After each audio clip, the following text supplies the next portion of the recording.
Ang topic na ito ay ang prosperity gospel.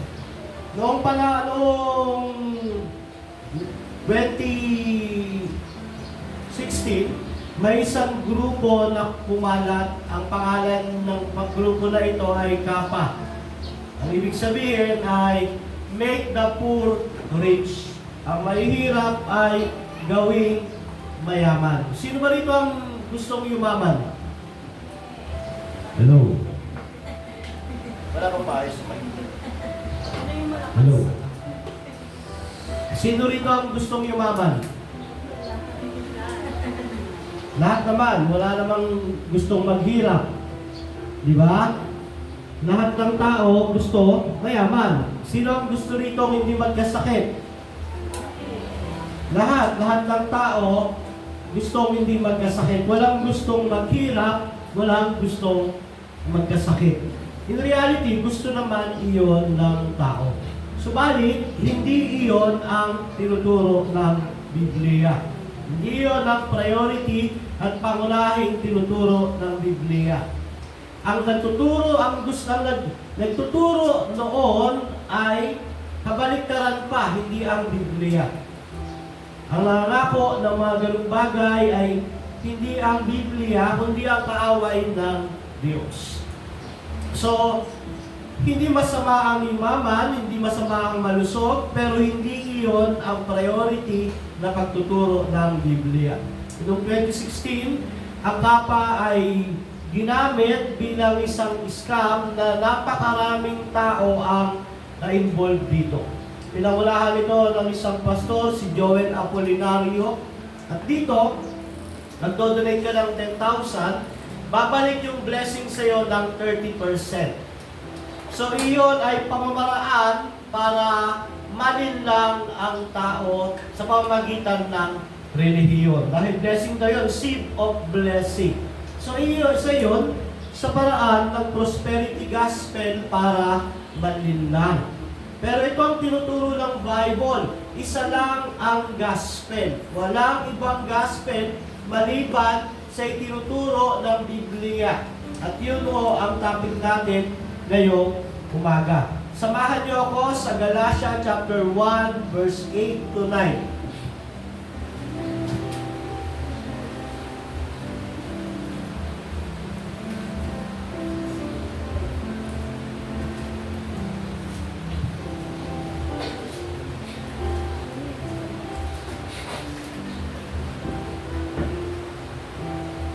Sabi po sa Galatia 1:8 to 9, subalit kahit kami o isang anghel man sa lupa na mula sa langit, isang anghel man na mula sa langit ay mangaral ng ebanghelyo na salungat sa ipinapangaral namin sa inyo, sumpain nawa siya ng Diyos. Gaya ng nasabi nga namin nung una pa, sasabihin ko ulit ngayon, kung ang sino man ay nangangaral ng salungat sa ebanghelyo na inyong natanggap, sumpain nawa siya ng Diyos. Nasulat na ito ni Apostol Pablo sa mga taga-Galacia. Binibigyan din niya na meron lamang isang ebanghelyo. At ang ebanghelyo nito ay tungkol sa Panginoong Jesucristo. At sabi niya diyan, kung meron daw nangangaral ng ibang ebanghelyo, dapat sumpain siya ng Diyos. At ang isa sa kilala at sikat ngayon na laganap sa bawat iglesia sa paligid man o sa ibang bansa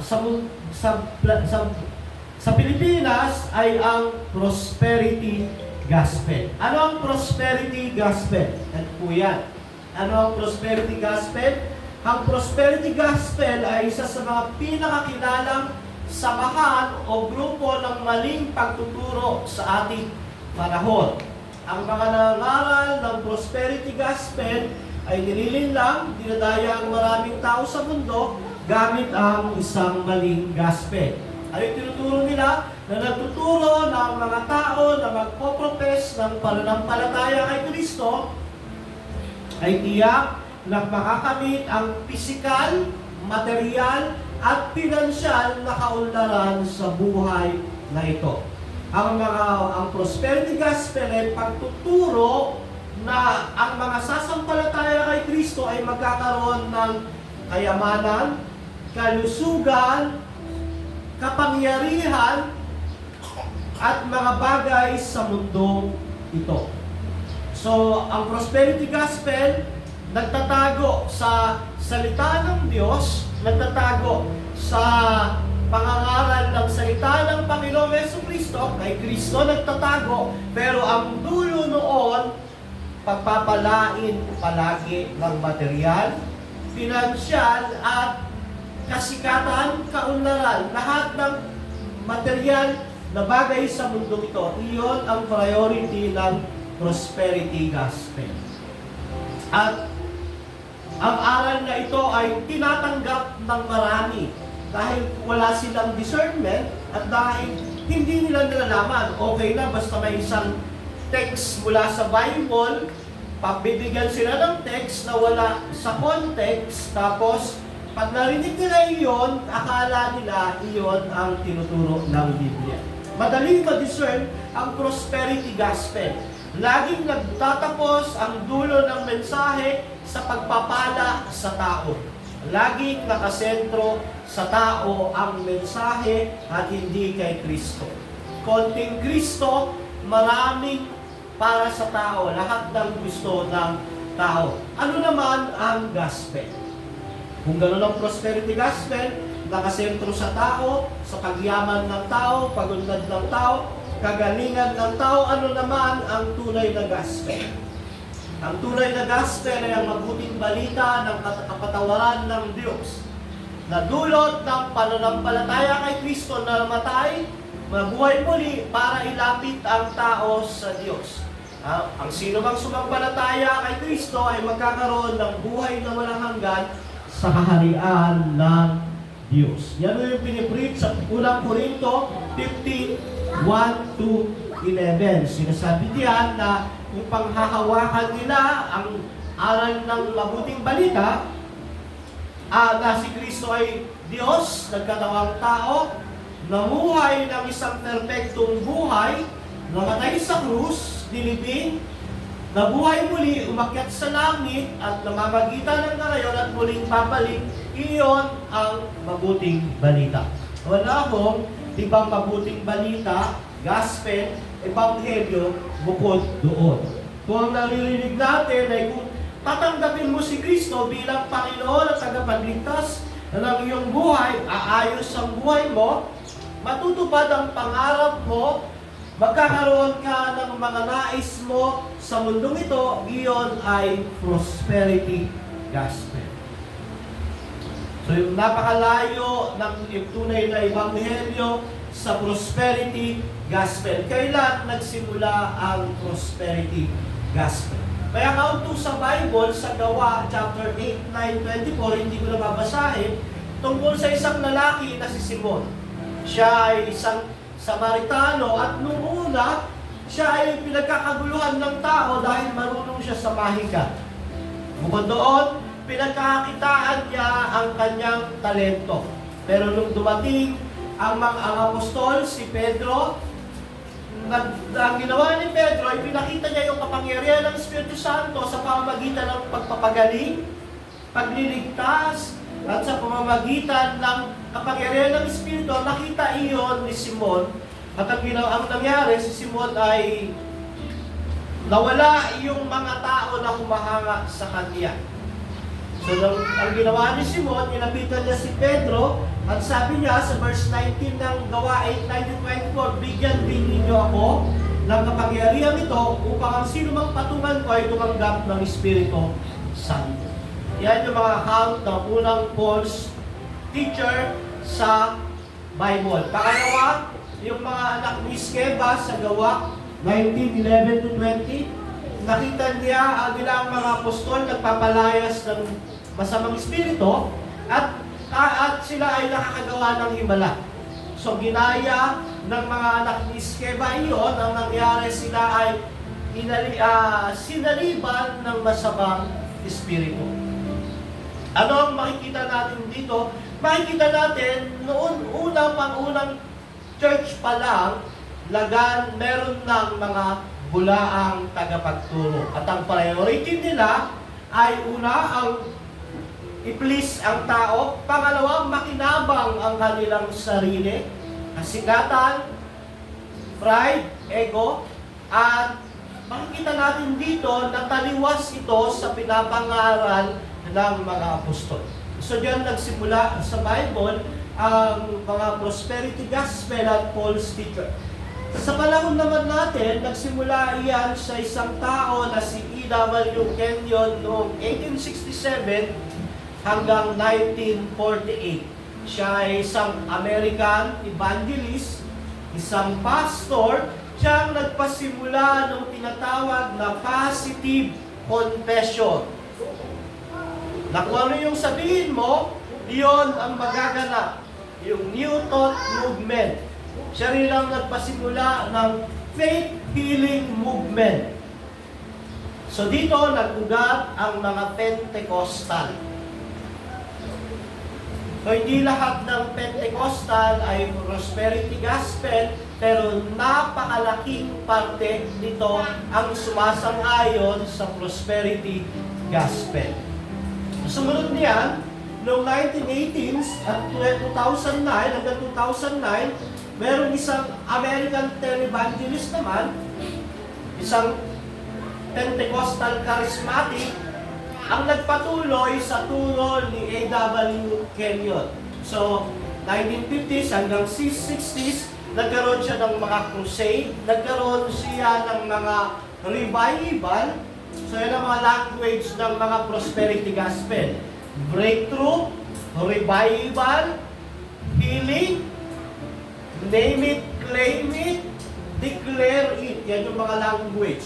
Kaya madalas, pag mayroong conference yan, ang title niyan ay kundi revival, healing, kung hindi healing, overcoming, breakthrough, financial breakthrough. So ito ay pinasulong ng mga kilalang tao sa Amerika, sila Jim Baker, sila Jim Swaggart. Nakarating ito nung dumating ang mga Amerikano dito sa Pilipinas. So sa Pilipinas, may mga kilalang prosperity gospel, ang G12 ni Bishop Oriel Baliano, ang JIL ni Brother Eddie Villanueva, ang Oras ng Himala, ang El Shaddai, at ilang mga iglesia na tumatangkilik sa kanilang mga aral. Na laging nakasentro sa kagalingan, sa pera, sa katagumpayan, at merong konti tungkol kay Kristo. So yun ang history niyan. Nasa dalawang tao na nagpasikat, si E.W. Kenyon, saka si Oral Roberts. Dumating sa atin dahil yung mga Pilipino, tinangkilik yan at sa makasalanang kalagayan natin, sa pagiging sakim, tinatanggap ng ilan ang turo niyan ng mga tao na walang discernment, hindi alam ang Bible, hindi nauunawaan ang itinuturo ng Biblia. In fact, ako ho ay dating kasali niyan. Ako ay primary 12 ng G12. At ako ay hangang-hanga noon sa nangangaral dahil kulang pa ang aking kaalaman noon. Hindi ako marunong ng proper hermeneutics. Hindi rin ako masyadong, hindi ko hinihimay-himay, hindi ko binubulay, hindi pa ako nag-Bible school noon. So, pag naririnig kong mga aral ng isang preacher, talagang humahanga ako dahil motivate ka. Gustong-gusto ko yung naririnig ko. Pero habang nag-aaral, natuto ng hermeneutics, pagsasaliksik ng Biblia, nananalangin, nakita ko ang danger ng maling aral ng prosperity gospel. So, iyan yung mga kilala sa ibang bansa at kilala rin sa Pilipinas. So, hindi natin babanggitin. Ano yung pangunahing katuruan ng prosperity gospel? Ano yung primary na turo nila? Ang una, binili daw ni Jesus ang kaligtasan, totoo naman, at gayon din yung mga pagpapala nito kagaya ng kayamanan, kagalingan, at katagumpayan sa buhay na ito. So, binili daw ni Jesus sa kanyang kamatayan sa krus ang kaligtasan. Tama yun. Ginawa niya ang kaligtasan. Pero sa kanila, Jesus purchased all the benefits of salvation for his life, pati yung pera, pati yung kagalingan mo, pati yung katagumpayan mo sa buhay na to. Ang ginagamit nila ang Isaiah 53:5. Sabi ng Isaiah 53:5, dahil sa kanyang mga sugat, kayo ay pinagaling. So pag binasa mo yan, sasabihin sa iyo ng prosperity preacher na yung sakit mo, binayaran at pinagaling na ni Kristo sa krus ng Kalbaryo. Bakit? By His wounds, we are healed. Pero kung aralin mo yung context, hindi iyon tungkol sa physical healing. Iyon ay tungkol sa kagalingan sa kasalanan. Ang sumunod naman, ang ginagamit nila, tinutus nila yung John 10:10 na ang pastor ay napunta rito para bigyan kayo ng isang buhay na ganap at kasiya-siya. Pag sinabing buhay na ganap at kasiya-siya, ibig sabihin yan, hindi ka maghihirap, hindi ka magkakasakit. Lahat ng pangarap mo, matutupad. Pero kung pag-aaralan mo ang Biblia, si Apostol Pablo ay, nung na-convert si Apostol Pablo, tinakwil siya ng Judaism. Naghirap si Pablo. Hanggang dumating sa panahon, namatay siya sa kamay ni Nero. Si Pedro, ipinako pabaliktad sa krus. So, ano yung buhay na ganap at kasiya-siya? Ang buhay na ganap at kasiya-siya ay ang ating relasyon kay Kristo. Hindi ito sa paraang gusto mo, sa paraang gusto ng Diyos. So, yan ang number 1 na turo o core teaching ng prosperity gospel. So, sa krus, binayaran ni Kristo na para ikaw ay maging malusog, ikaw ay umunlad, yumaman, ikaw ay para magtagumpay sa buhay na ito. Tinitwist yung Isaiah 53:5 at John 10:10 na ang tamang context ay tungkol sa kagalingan sa kasalanan at tungkol sa relasyon kay Kristo para magkaroon ng buhay na ganap at kasiya-siya sa harapan ng Diyos. Pangalawa ho, a present day inheritance. Dahil pangako kay Abraham na pauunlarin siya ang magiging ama ng lahat ng tao, ibibigay sa kanya ang lupain, pagpapalain, yung magpala sa kanya. Dahil ikaw ay na kay Kristo, anak ka ni Abraham, kung ganoon, sa'yo rin ang pangako kay Abraham. Pero hindi po. Ang present day inheritance na ito ay tumutungkol kay Kristo mismo. Hindi ito tungkol sa lupa na totoo naman ito, natupad ito sa bansang Israel. Nakuha nila ang buong lupain, na natanggap nila iyon, pero ang pinaka-fulfillment nito, si Christ. Ang present day inheritance ng believer ay yung faith niya kay Jesu Cristo. Pangatlo, give to get. Magbigay ka para ikaw ay pagpalain.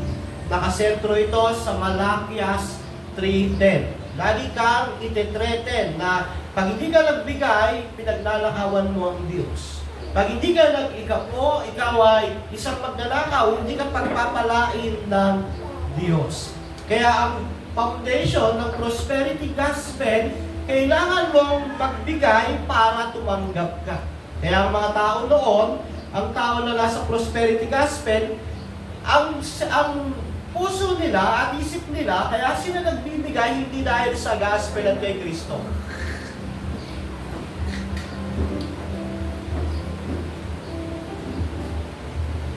Ang mga tao doon na nasa prosperity gospel, ang reason bakit sila nagbibigay, nagkakaloob ng ikapo at ng kanilang offering, hindi dahil para kumalat ang ebanghelyo, hindi dahil sa pagmamahal kay Kristo. Bakit? Kasi pagpapalain sila. Marami yan. Pagka-testimony pa. Kaya, nung nagsimula akong mag-ikapo, nagkaroon ako ng kotse. Nung naging faithful ako sa pagbibigay, umunlad ang buhay namin.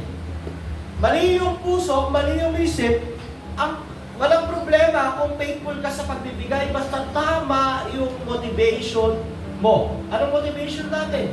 Si Kristo, ang Ebanghelyo, para magamit ang Ebanghelyo sa pagpapalawak ng gawain, para sa pangsuporta, sa nangangaral ng salita ng Panginoon. Dahil siya ang binigay ng Panginoon para mangalaga, hindi para tumangga. So sa prosperity gospel, give to get.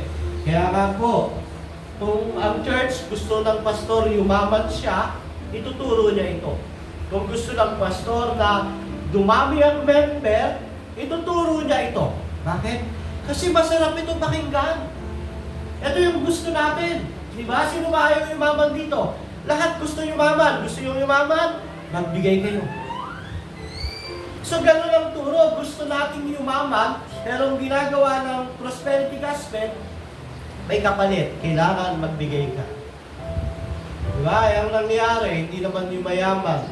Ang nangyari, tumatalikod siya sa Christianity. Akala niya, yun ang gospel, yun ang Christianity. Diba?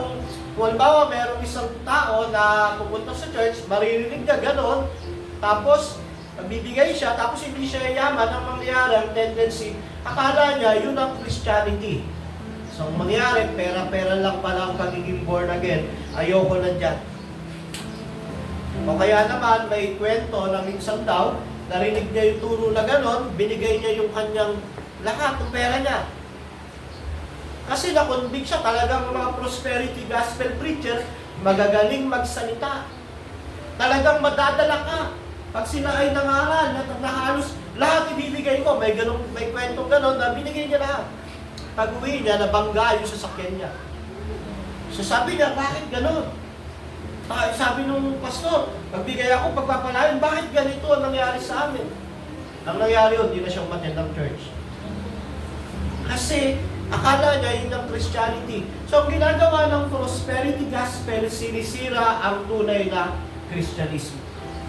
Sumunod, isa sa paborito nila, name it, claim it. So, faith and prayer, yung pananampalataya mo at pananalangin mo, ang nagbibigay ng kapangyarihan para magkaroon ka ng kagalingan at material na bagay. Pag pinangalanan mo yan, halimbawa, i-claim ko na, gaganda ang buhay namin. Ang dami kong kakilala, nag-claim ng ganyan, hanggang ngayon, mahirap pa rin. Kahit yung mismong pastor, lagi, pinapangalanan, ito, sasakyan, magkakaroon kami yan. Ikin-claim ka namin dahil nasa kapangyarihan ng dila, ang tagumpay at kahirapan. Pero hanggang ngayon, mahirap pa rin po. Tinalo sila ng unbeliever na walang kiniklaim pero nagsisikap. Nagtatrabaho, naunlad ang buhay, samantalang yung prosperity preacher, prosperity member na nagkiklaim, nag-name it, claim it, laging nasa church, pero tamad sa buhay, mahirap pa rin. So dito, sa name it, claim it, halimbawa, hindi ka gumaling. Kiniklaim mo, na gagaling ka sa sakit mo, hindi ka gumaling. Ang tendency yan, ganito yan. Bakit hindi ka gumaling? Kasi mahina ang faith mo. Bukod doon, baka meron kang kasalanang tinatago. So kasalanan pa ng member. Halimbawa, matagal ka lang nag-claim, hindi kayo mayaman, ang sasabihin sa iyo na nagtuturo niya, mahina yung faith. O kaya meron kang kasalanang tinatago. Pero pag name ka, nag-claim ka, tapos pinag-pray ka pa ng pastor, yumaman, sasabihin ng pastor, pinag-pray ko kasi yan, kaya yumaman. Pag bumalik, ipagmamalaki, pinag-pray ko yan. So dito, tandaan natin, ang kagalingan, pagyaman, ay biyaya ng Diyos. Tayo, bilang mga mananampalataya, ang tawag sa kayamanan ay common grace. Kung magsisikap ka, gagabayan ka ng Diyos, uunlad ka. Ganon din ang unbeliever, kung kalooban ng Diyos. Pero ang tao, wala siyang kakayahang mag-name it, claim it ayon sa kanyang gusto dahil hindi siya ang Diyos. Bukod doon, sila ay nakasentro sa pera, pera, pera. Prosperity gospel preaches focus heavily on financial blessing. Lahat ng preaching laging babagsak sa pag-unlad mo sa kaperahan. Kukuha ng text ng Bible, hihimayin pagdating sa application, nakasentro sa pag-unlad mo. Financial breakthrough. So madali ma-discern. Pero, tandaan natin, baliktad ang tinuturo ng Bible. Bible teaches the opposite. It warned us not to be eager for money. Bakit? Sa unang Timoteo 6:9, ngunit ang mga naghahangad na maging mayaman ay nahuhulog sa tukso at sa isang silong. Sila ay nahuhulog sa mga mangmang na hangarin na nakakapinsala sa kanila, na nagtutulak sa mga tao na malunod sa pagkawasak at pagkapahamak. Ang prosperity gospel, itinutulak ang tao na maging sakim sa pangalan ng Panginoon, at nang sa ganon, dahil sa kanilang kasakiman, gagawa sila ng sarili nilang Kristo, ang Kristo na gusto ay pagpalain lang sila. Ang Kristo na hindi nagre-rebuke, hindi nagtuturo ng kaligtasan at impyerno, ang Kristo na magpapala lamang sa kanila. Kaya nga po, ang mga naniniwala sa prosperity gospel, ang tingin nila kay Kristo ay isang matandang mayaman na madaling mamatay. Na pag sumama ka sa Kanya, tinanggap mo siya, bibigyan ka niya ng kotse, bahay, kasikatan, tagumpay. Pero hindi mo mahal yung matandang mayaman na iyon. So ganoon ang tingin ng mga naniniwala sa prosperity gospel. Kaya sila a-attend sa church dahil makakatulong ito sa negosyo ko. Makakatulong ito para gumanda ang buhay namin, matupad ang pangarap namin. Mahal nila ang Kristo dahil sa mga biyaya nito, hindi kay Kristo. So opposite ang tinuturo ng Bible sa tinuturo ng prosperity gospel. Ang problema ay hindi ang pera. Wala akong problema sa pera. Ang pera ay neutral. Ang problema ay ang tao na nadadala ng prosperity gospel, ang pag-ibig sa pera. Sa unang Timoteo 6:10, sabi diyan, ito ay sapagkat ang pag-ibig sa salapi ang ugat sa lahat ng uri ng kasamaan. Ang ilang tao na nagpupumilit makamtan ito ay naligaw palayo sa pananampalataya. Maraming pagdadalamhati ang lumalagos sa kanilang mga sarili. So ang mga nagmamahal sa pera, pag linggo hindi magsisimba yan pag may trabaho at pag mayroong pagkakakitaan. Pag linggo, hindi niya priority ang linggo, ang priority niya yung pera. Bakit? Kasi nga, nahulog siya sa kasakiman. Ang ginamit ni Timon na lengguwahe dyan ay lahat ng uri ng kasamaan ay isang bitag. Para siyang hayop na naipit doon at hindi na makaalis. So, hindi yung problema ang pera, tandaan natin, ang pera ay neutral. Ang problema ay ang pag-ibig sa pera. At sa ito, sa tinuturo ng prosperity gospel. Tinuturo sa atin ng Biblia na mamuhay ng walang kasakiman sa pera. Magbigay ng bukas palad at mag-ipon ng kayamanan sa langit. Ngunit marami sa mga mangaral ng prosperity gospel na bumuhay ng maluhong pamumuhay habang ang kanilang mga tagasunod ay naiwang nangarap ng kayamanan. Sa prosperity gospel ho, ang unang yumayaman, sino? Yung pastor. Bakit? Kasi pag hindi kayo nagbigay, hindi kayo pagpapalaki. Pag hindi mo binless yung pastor mo, hindi ka uunlad. So, sino ang unang uunlad at kayaman? Yung pastor. Samantalang yung mga member may iwang mahirap pa rin. Kawawa, kontrolado. Alam niyo kung gaano kalawak ang katuruan na to? Napakalawak. Halos 80% ng Christianity ay nandito sa aral ng prosperity gospel. Yes, may pangalang Baptist, may pangalang Evangelical, pero dahil ang mga pastor nila hindi nag-aaral at Nakakatukso talaga ito. Talagang masarap ito ituro. Papalakpakan ka ng tao. Pag sinabi mo, ikaw, yayaman ka. Maging tapat ka lang kay Lord. Diba? Papalakpak kayo, pag tinuro kayo, sabihin, yayaman ka kapatid, tapos wala kang alam. Yung larawan na ganyan, yan ang pinagpapala. Yan ang mga magkakaroon ng kotse, ng bahay. Diba? Nakakatuwa yun. Nakakatukso kasi ang puro na ito. Pero hindi ito ang tinuturo ng Biblia. Bakit may mga tao naniniwala sa maling katuruan ng prosperity gospel? Ang mga huwad na guro ng prosperity gospel ay pinupuntirya ang kanilang mga tagapakinig para sa pera. Sino ayaw ng pera dito? So pag yun ang pinakiliti sa mga taong walang discernment, tatanggapin niya yun, pera eh. Diba? Sino ba ayaw ng pera? Sino, may 1,000 ako rito, bibigyan ko. Sino ayaw? O, diba? Ganun dahil ang prosperity gospel preacher, tinitira o pinupuntirya niya yung mga tagapakinig sa kanilang karya. Ano ba ang arin ng tao? Unang pera. Kailangan natin ng pera.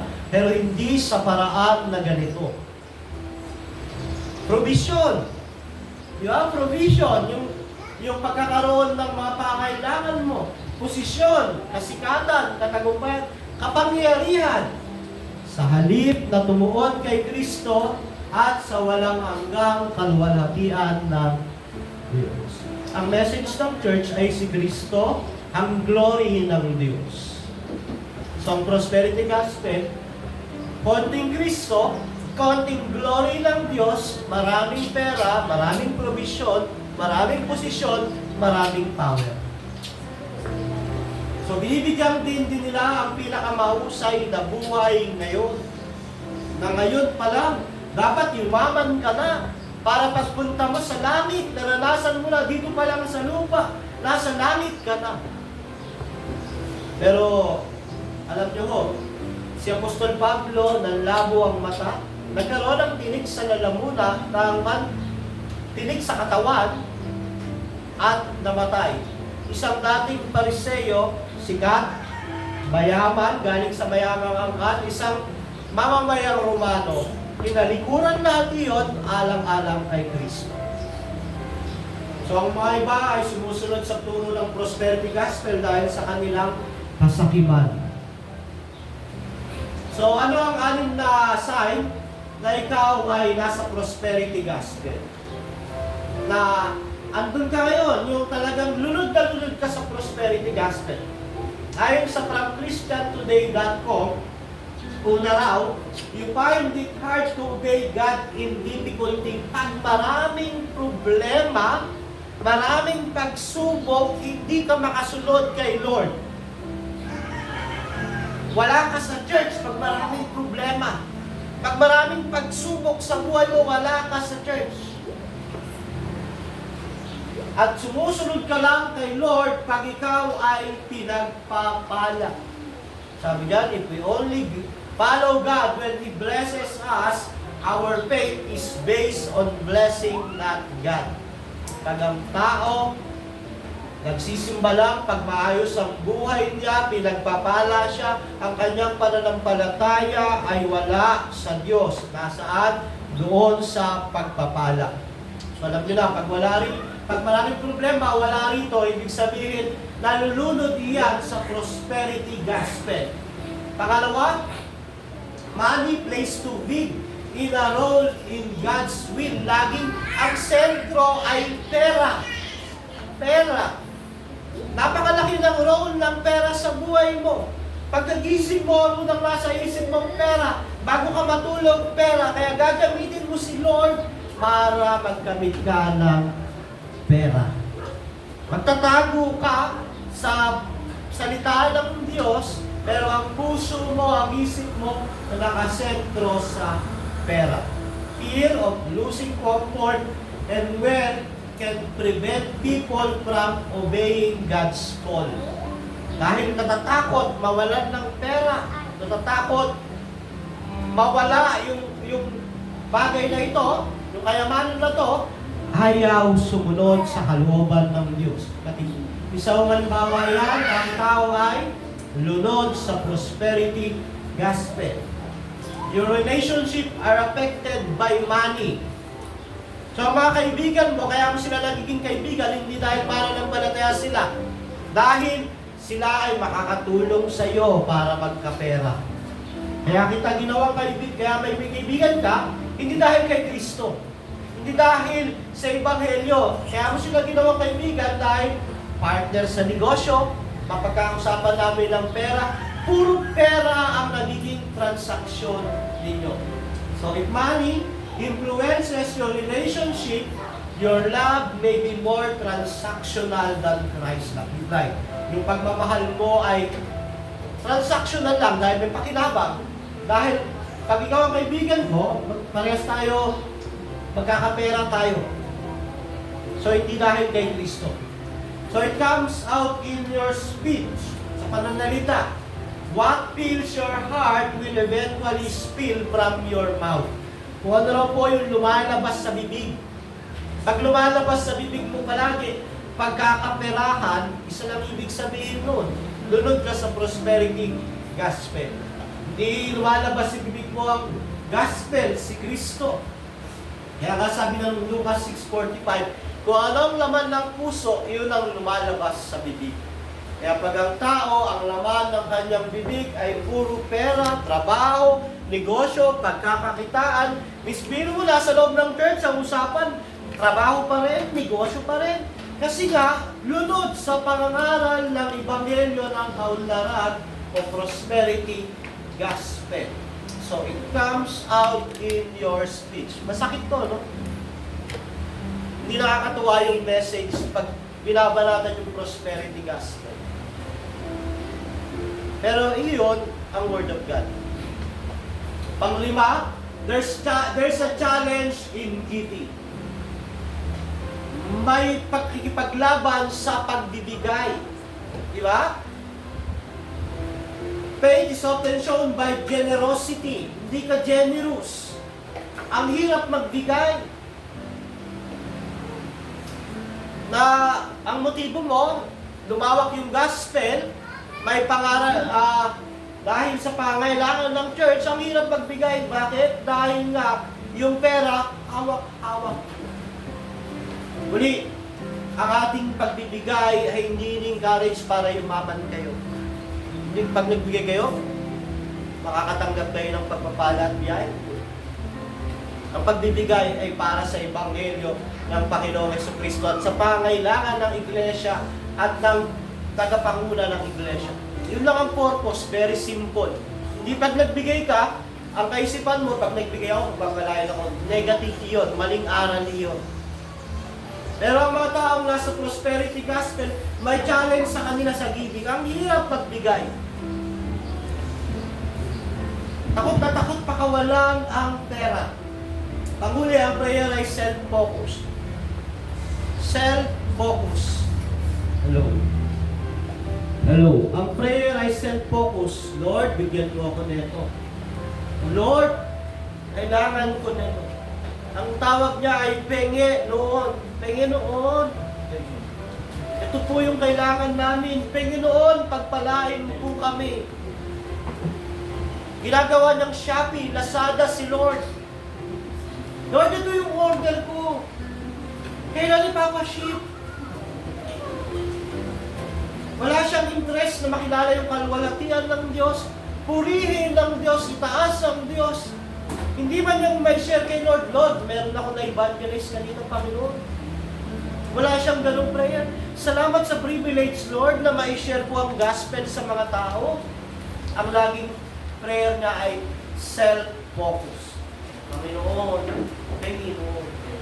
So yan daw yung signs na tayo ay nirunul ng prosperity gospel. Kung mali ang prosperity gospel, ibig bang sabihin mali ang magsikap para maging mayaman? Masama bang material na prosperity? Not necessarily, hindi. Hindi yung masama ang yumaman at magkaroon na pera. Ang masama ay ang pagmamahal dito at ang maling motibo na makamtan ito. Kaya sabi ng Panginoon, mas madali pa rin makapasok sa kamelyo ang kamelyo sa butas ng karayom kaysa mayaman. Bakit? Ang Ang mayaman, puno ng pride. Ang mayaman, puno ng self-righteousness niya dahil mayaman siya. Ipinangaral ng Panginoon na ang pagsikapan ay ang pagkaing walang hanggan ng kayamanan, hindi nasisira. At sa kabilang banda, sinabi ni Pablo na pinasasagana ng Diyos ang ilan. Bakit? Dahil para sa pangangailangan ng iba. Sabi diyan, sa unang Timoteo 6:17, ang mga masagana sa iglesia ay pinapangaralang command those who are rich in this present world not to be arrogant, nor to put their hope in wealth, which is uncertain, but to put their hope in God. So inutusan daw ang mga mayaman na nagana na wag ipagkatiwala sa kayamanan ang pag-asa kundi sa Diyos. Ngayon din, sa unang Korinto 8:14, kaya daw pinagpapala ang tao para makatulong sa pangangailangan ng kapwa sa iglesia. Yun ang layunin. Kaya binibigyan ng pagpapala, hindi lang para sa iyan dahil merong nangangailangan.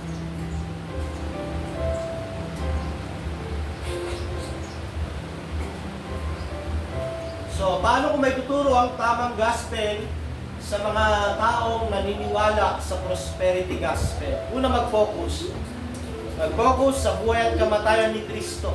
So, message laging buhay, kamatayan ni Kristo para sa kapatawaran ng mga kasalanan. Yan ba? Hello.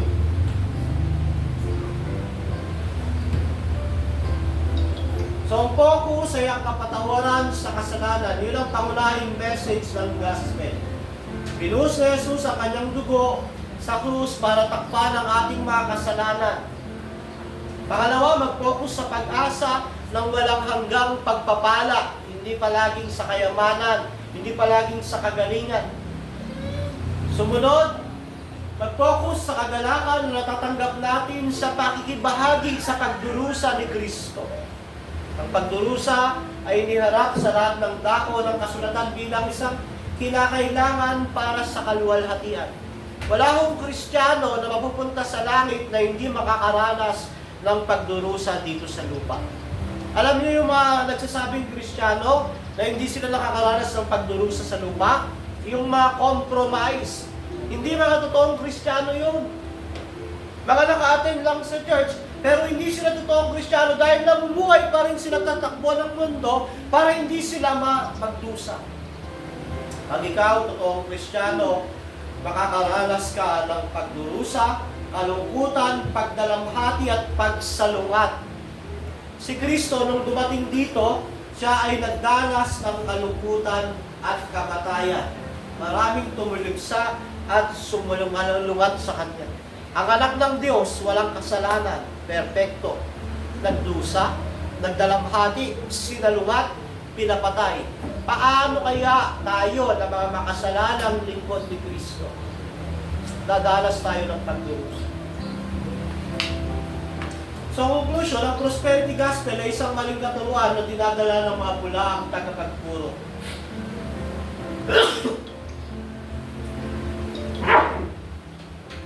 Ito ay isang